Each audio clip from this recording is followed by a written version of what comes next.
Second award of the evening is for public dissemination or presentation.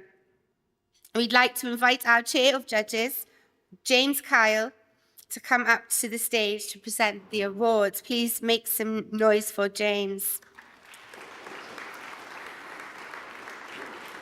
The shortlisted candidates for this award are A14 Cambridge to Hunterton Road Improvement Scheme. Make some noise for them.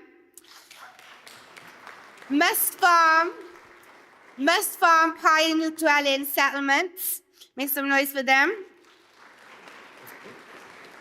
Kilmartin Museum's new permanent exhibition. Make some noise for them. Star Car Life After the Ice. Make some noise for them. Sad Girl Archaeology. Please make some noise for Sad Girl Archaeology. And last but not least, Just a Little Rule. Let's scream for Just a Little Rule, please. I think we have a film to watch. Essentially was around focusing on Carmarthen Glen, which is one of Scotland's most important prehistoric landscapes. And the museum, located right in the heart of the Glen, opened to the public in 1997 to celebrate this amazing archaeology. We set out on what ended up being a 10-year journey of fundraising and effort to completely redevelop the museum. So we raised over £8 million. This was no mean feat for a small, remote rural charity. And using this generous grant funding, we massively extended and connected our two buildings. And we've created an absolutely beautiful modern museum. But the best bit was that we were able to create a new permanent exhibition that tells the amazing archaeological story of Carmarthen Glen. So we've really put artefacts front and centre, and the exhibition takes people back in time from the modern day through to periods of time when Carmarthen was the centre of the early medieval Gallic kingdom of Dalriata. The new museum is having a very positive impact on the economy. We're attracting and generating tourist income, and we're obviously providing jobs and new jobs. But we've also created new learning and volunteering opportunities. We've got walking guides and gallery guides, and many, many schools now are coming to learn from and enjoy the archaeology. So people are feeling inspired by the emotive stories that we've been privileged to tell through these incredible artefacts. The A14 Road Improvement Scheme in Cambridgeshire, but it's amongst the largest archaeological investigations ever undertaken in the UK. So it's a national highway scheme, covered over 230 hectares, and revealed spectacular results, right, from Pleistocene woolly mammoths to deserted medieval villages. Along the way, including 8 Neolithic and Bronze Age monuments and cemeteries, 21 Iron Age settlements, 13 Roman settlements, a whole new Roman pottery industry, 4 Saxon settlements, and 19th century railway remains, all essentially within one 18-mile transect through the Cambridgeshire landscape.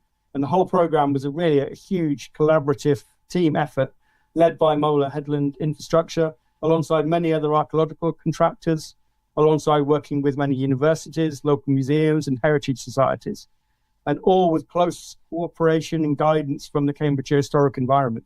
The project's also had considerable impact, I'd say, on the people involved within it, so including the internal staff training and development. There's been some people that have been with the project since the very beginning, rising through the archaeology profession, with the A14 forming a fundamental learning block in their career.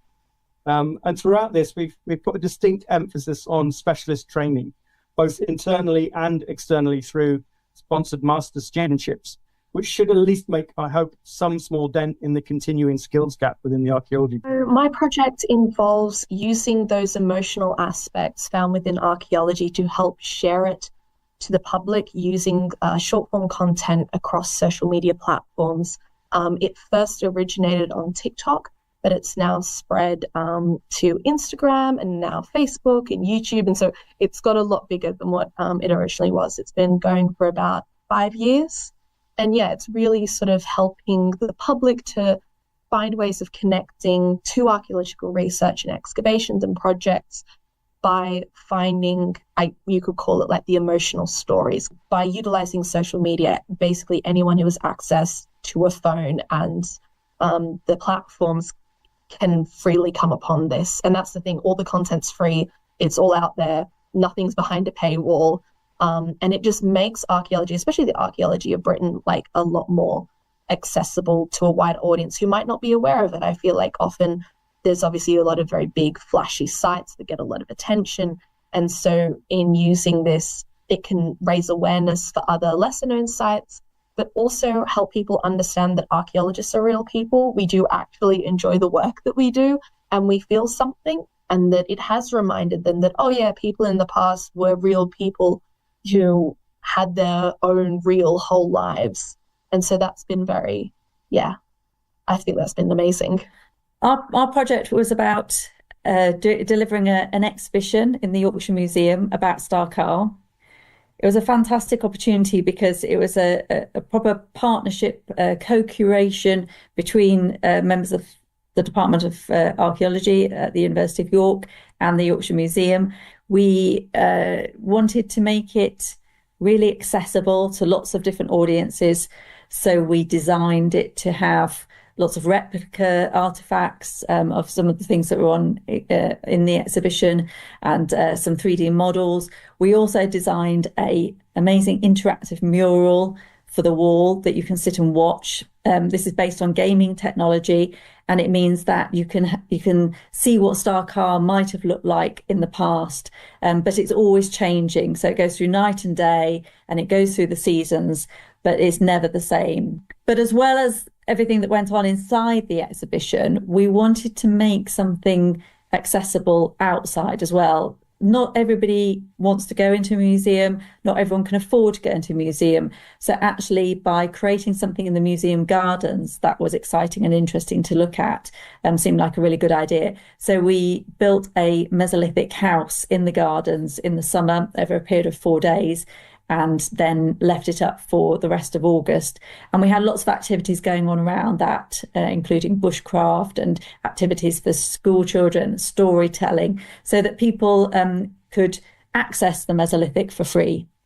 Our project is the Mouse Farm Pile Dwelling Settlement. It's an excavation in a brick pit in Whittlesea near Peterborough.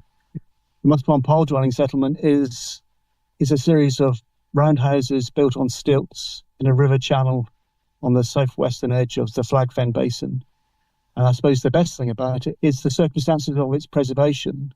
It was built, it lasted about 9 to 12 months, and it burnt down, and all of the settlement and all of its inventory fell to the bottom of the river channel and were preserved in the silts. That really stand out for me is the implications for Bronze Age studies in not just in Britain, but in Europe. I think the other implication was that we wanted to share the excavation of the site and share what it was to dig a beautifully preserved site, the Pompeii of the Fens, and have it pretty much live. The idea that we might have changed the whole perception about what fen and archaeology is about. This idea that we used to always dig the shallow edges and talk about the fen edge and talk about people living on the edge of the fens and exploiting the fish and the fowl and things. And now, through the Mouse Farm project, we now know that it's the deep parts, it's the obscure areas that are difficult to get to, that are actually bustling with past human activity. And I think that's transformed that landscape. Just Little Root is an ongoing project. It's a social media platform, and it was designed entirely with the idea in mind that I wanted to widen participation both in higher education and ultimately in archaeology, because that's what I was doing. And now it's moved more towards archaeology even further. Initially, I wanted to sort of give back because I applied to a prestigious university from not really knowing what I was doing, from a state school in the northwest of England. And I wanted to try and demystify that same transition for other people. I would say, amassing subscribers is what I'm proud of, but in reality, that's a lot less what I'm proud of than the real impacts that I see, both every day in my job, but also in other people online who comment on what I do and who watch it and just get some sense of either enjoyment or they actually learn something. And I always say, if I can teach someone anything, if I could inspire one person to go to uni, one person to start archaeology, then that is all I ever wanted. That's a success to me. It's not about the numbers. It's entirely about that.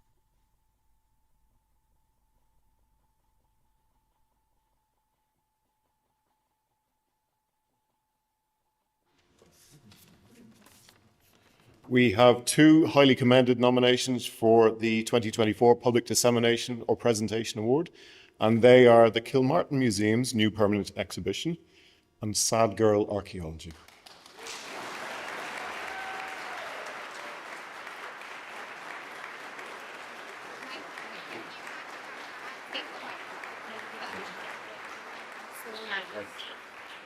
I think we need to prompt them to come up to the stage. Oh, thank you so much. Come on, Thank Sharon. And Sad Girl, we want Stephanie. Can you come up? Yes, it's because I don't. Yes, because I don't want to make. Yes, thank you so much. Please come up to the stage. Thank you so much. Please come up to the stage.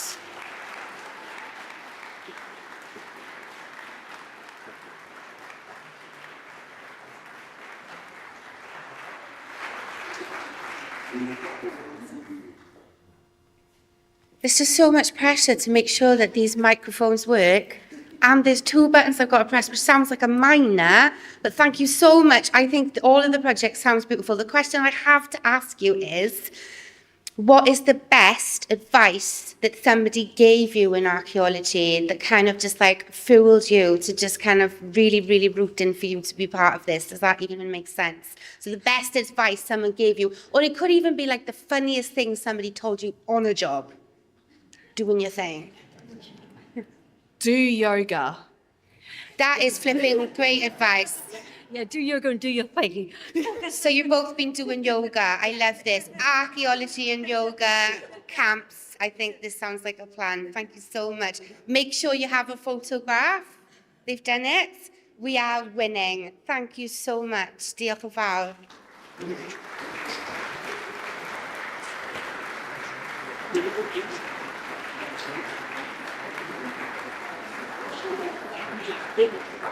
So you have to announce the winner. You know this, right? That's not a me. Okay. Just to make sure. The winner of the 2024 Public Dissemination or Presentation Award is Just a Little Rue. Wow.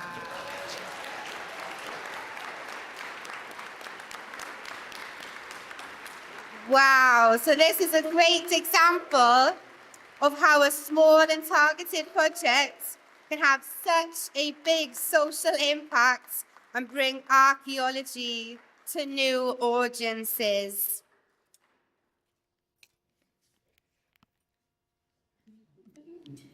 This is amazing, and I really, really love that this, like, Just a Little Rue just even sounds adorable. Can I ask a question of where did the name come from? Where did the name come from? I think I'm just short and I didn't. Adorable. I made this when I was like freshly 18, and clearly that was the best name I could come up with. I wish there was a better explanation. I love your honesty, and I just want to say, like, obviously this is an amazing achievement for you, and hopefully a highlight of your life in archaeology, at least. But is there another highlight, kind of, have you been navigating through this where you realized, oh my gosh, yeah, I'm really, really onto something, and it was like a day that went, this is me, I'm doing this, I'm going to be just a little Rue and I'm kicking it? To be honest, it was on fieldwork, holding a stone tool that hadn't been touched or seen by anyone for 100,000 years, and the feeling, I can't even describe it. I'm sure other people in the room can describe that feeling, but oh my gosh, it's just the privilege to be the person who gets to excavate that is just... Well, I have so many words, and I can't even imagine being in that situation where I had to find them to be in that scenario. Can we all make some noise for a little girl? Thank you so much.